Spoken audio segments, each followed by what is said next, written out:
Welcome to Who in the Hub, an online news show that introduces you to people in Boston who are making a difference. I'm Charlene Nabulime, and I'm here with reporter Max Broner, who spent time at an urban farm in Dorchester. Tell me, is there any one takeaway? And if there is, what is it?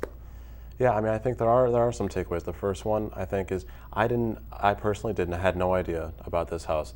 In a neighborhood like Dorchester, it's a place that not many people know exists. It's a house that welcomes over 22 homeless women, and a lot of them, their children as well. These women have no place else to go. When they come to this house, the house welcomes them. They teach life skills, job skills, and these women farm vegetables in the farm right next door. And so that's where we meet a woman later in this episode, Jolie. She's the farm manager, and she takes these vegetables and sells them every week in this little slice of Dorchester. Were you surprised by anything you learned? I was surprised. I mean, the main thing, I think, was this woman, Jolie, and how accepted she is by this community.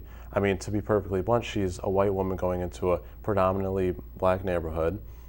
She's putting herself out there. Vengan, que tenemos mucha fresca aquí. Verduras. Every person that walks by her table, she knows their name. She's best friends with everyone. It was great to see someone who is so close with the people in the society in which she works. It was a really great experience, and I hope people enjoy her. Well, let's take you to ReVision Urban Farm in Dorchester. This is Who in the Hub. I'm Max Broner. We're talking with Jolie Olivetti, farm manager here at ReVision Farm in Dorchester. So I wanted to start by talking a little bit about you and your kind of your journey and how you got involved with ReVision Farm. Okay, yeah, absolutely. So I started farming. Actually, I'm wearing the shirt of the first farm I worked at, Drumlin Farm. It's in Lincoln, Mass. And the reason I wanted to work on a farm was I was working in environmental education, working with Boston Public Schools students and teachers to enrich science education in the classroom. So we were taking kids outside and doing bird walks and tree identification. And the most successful project, the one that I really felt like I was building really great relationships, great connections with the young people, and that we were really people were having wonderful ideas, was a garden. And so I immediately just was very appreciative, very humbled of the power that growing food can have to really bring people together across difference. And so I decided I want to learn how to grow food. Do you guys like vegetables? Yeah. Go on over. Some to stir fry. We do have some squash and scallions. I love scallions in a stir fry. Also green beans. Yep, just picked this morning. The basil is $1 per bunch.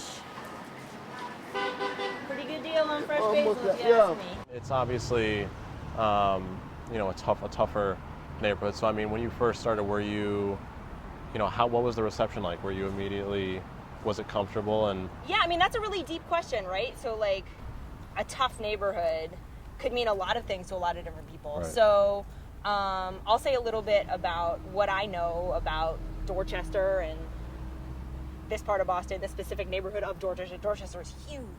Yeah. So some people call this Franklin Field South, and it's definitely a lot of the people who live here are struggling with poverty, and it's a very policed neighborhood. It's a criminalized neighborhood in a lot of ways. So when people see crime statistics, they think, oh, that's a bad neighborhood. Right. People live here. People lead full, beautiful, vibrant lives here. And so I think that there's a lot that I have learned as somebody who I grew up with white skin privilege and with wealth privilege, access to a comfortable middle class upbringing.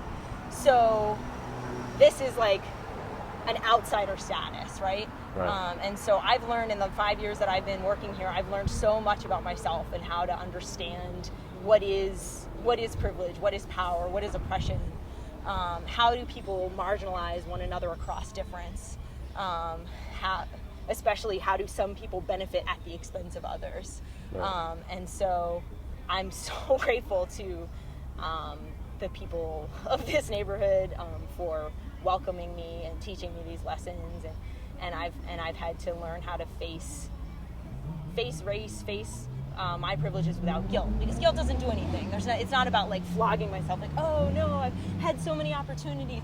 It's about like, okay, so, you know, racism hurts everyone, and how do we acknowledge that it exists, that this is not a post-race society, and how can we work together and build relationships across difference and learn something from one another and keep it moving. In about a month, we'll have things like eggplant, squash, tomatoes, but they're all still ripening and everything. So it's $4.50 total. The farm, we work off of private money. So with a few, like every now and then there'll be a city open space or green space grant that we'll get from the city of Boston. That's public money, but for the most part, we're getting grants from private foundations, family foundations, individual donors, and then a portion of our budget each year comes from sales of product. So we don't sell our vegetables at a very high price point, because this is a poor neighborhood, and we just want things to be affordable. I mean, do you love it? Do you love coming here every day? I love a lot about what I do. I feel really appreciative that I've gotten to build relationships with the people in this neighborhood, and that I've learned so much about food and people, and you know, basically I think it's all about just being present and trusting that everybody has a story to tell, and even the soil, even the weeds, even the vegetables. I count myself very lucky that when you get in that mood at work that you're just like, oh, I'm so spacey, I can't concentrate on anything. You know, I can get up, hey, how you doing? I can get up and go outside and, you know, putter around in the shed and like pull weeds, and I'm still doing my job. So now the house, the ReVision Farm house. So ReVision Family Home was formerly known as ReVision House Incorporated, and it was founded by a woman from this neighborhood in Dorchester who saw a need for a stabilizing force in the lives of young mothers in her community. A lot of young moms were experiencing homelessness, and so she opened up a homeless shelter, and this was in 1989, 1990, so over 20 years ago. A typical stay for a family, like how is it, does it range? Yeah, it ranges very widely. Somebody might be with us for 2 weeks, somebody might be with us for almost 2 years. Wow. So it's really an individual, it's like a case-by-case thing, and what everyone has in common is that they're coming from a situation of homelessness, and they're looking for permanent housing. People have an image in their head of like, what does a homeless person look like, and it's really sad that that's what people think, you know, because people, you can't tell, like, homelessness is not an identity, it's a state, it's a temporary experience that somebody might have to go through. So you do job training, or we have a youth program in the summertime. Currently 6 high school aged Boston youth are working with us. And so for some of them, they've had a summer job before. For others, it's a first job. So that's one type of job training that we do at the farm. We also have an internship program for people staying at the shelter. So whenever there's interest and we have the need for extra help, folks can work with us on the farm. And then we also have volunteers. So for a lot of people interested in learning about farming or interested in learning about working in Dorchester, they can come and volunteer with us. We host like over 600 volunteers a year already. Wow. So it's a lot of people who come through these doors. These calendula, they're great. They just grow back every year. But so all the calendula all appear on the next bed. Thank you. I mean, for the future for you, is ReVision Farm where you want to be? I am actually in the fall going to grad school at BU for it's a program called Religion and Conflict Transformation. So since I've been working here, I've become very interested in the effect of the prison system on the community. Yeah.